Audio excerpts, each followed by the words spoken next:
शुक्ला जी, राहुल जी कहते हैं मैं कहीं गया मुझे नफरत नहीं दिखी, सिर्फ प्यार दिखा। तो फिर ये नफरत का प्रोपेगेंडा क्यों है सर? ये भारत के टूटे हुए होने का प्रोपेगेंडा क्यों है? देखिए कबीरदास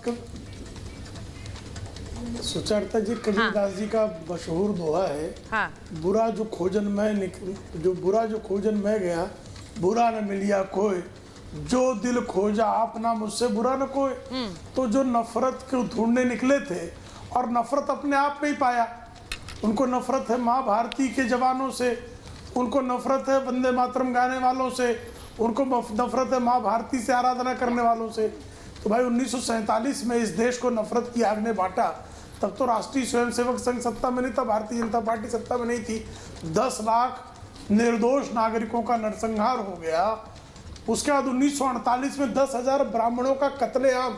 जवाहरलाल नेहरू जी जो झूठा पंडित लगाते थे, उनके कार्यकाल में वो और किसी भी हत्यारे की जांच तक नहीं हुई। तो ये नफरत तो साहब जवाहरलाल नेहरू की फैलाई थी ना। 1984 में 10,000 निर्दोष सिखों का नरसंहार, ये किसकी फैलाई हुई नफरत थी भाई? ये ड्रैगन फ्रूट की खेती करके हर एकड़ में हर साल 12 लाख तक कमा लेते हैं। आपको भी करना है तो फ्रीडम ऐप को अभी डाउनलोड कीजिए। मेरठ, मलियाना, कानपुर, जमशेदपुर, मुंबई, तमाम देश का ऐसा कोई हिस्सा नहीं जहां पर आपने दंगे नहीं किए। किसने नफरत फैलाई थी साहब? मुंबई में बम कांड, दिल्ली में बम कांड, संकट मोचन पे आतंकी हमला, रामलला पर आतंकी हमला, रघुनाथ मंदिर पर आतंकी हमला, मुंबई की ट्रेनों में आतंकी हमला, श्रमजीवी एक्सप्रेस पे आतंकी हमला, संसद पर आतंकी हमला, हाईकोर्ट पर आतंकी हमला। और ये सब हमला करने वाले जिन आतंकवादियों की मुठभेड़ में मृत्यु पर श्रीमती सोनिया गांधी रोती थी, उन नफरती लोगों ने फैलाए थे ना। ऐसे नफरती लोगों के प्रति आपके मन में प्रेम है, और जो माँ भारती से प्रेम करे उसके मन प्रति आपके मन में नफरत है। मैं एक बुनियादी सवाल प्रेम शुक्ला जी आज पूछ रही हूँ। जब इनके नेता कहते हैं कि भारत टूटा हुआ है, भारत टूटा हुआ है, धर्म, संस्कृति, भाषा, जातियों में टूटा हुआ है, और हमें लगता है देश को जोड़ने की जरूरत है। अब शिवम जरा बताइए, देश को जोड़ने की जरूरत है, ये जिम्मेदारी इनकी है, देश जोड़ेंगे क्योंकि देश टूटा हुआ है। लेकिन देश कहां से टूटा हुआ है? क्यों अजय वर्मा जी की पार्टी को लग रहा है, क्यों कांग्रेस को लग रहा है देश टूटा हुआ है? आज पूरा देश देख रहा है और वो भी सवाल पूछ रहा है कि देश टूटा हुआ कहां से भाई?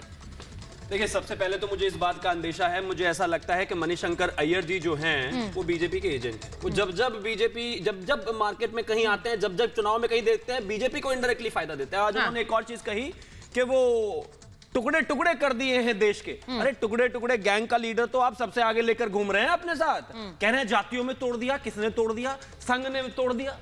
संघ के 52 से ज्यादा अनुसांगिक संगठन, और मुझे लगता है दुनिया में छोटे बड़े 200 से ज्यादा संगठन चलाने वाला एक संघ जो है, जो मुझे लगता है हर जाति धर्म के आधार पर काम करता है। जहां परम पूज्य सर संचालक जी इस बात को कहते हैं कि इस देश में रहने वाले सभी हिंदू हैं, हम सब भाई हैं। अभी पिछले दिनों तो उन्होंने एक मस्जिद को भी विजिट किया था। इन तमाम मैसेजेस के बाद आप उनको कहते हैं कि उन्होंने तो देश तोड़ दिया।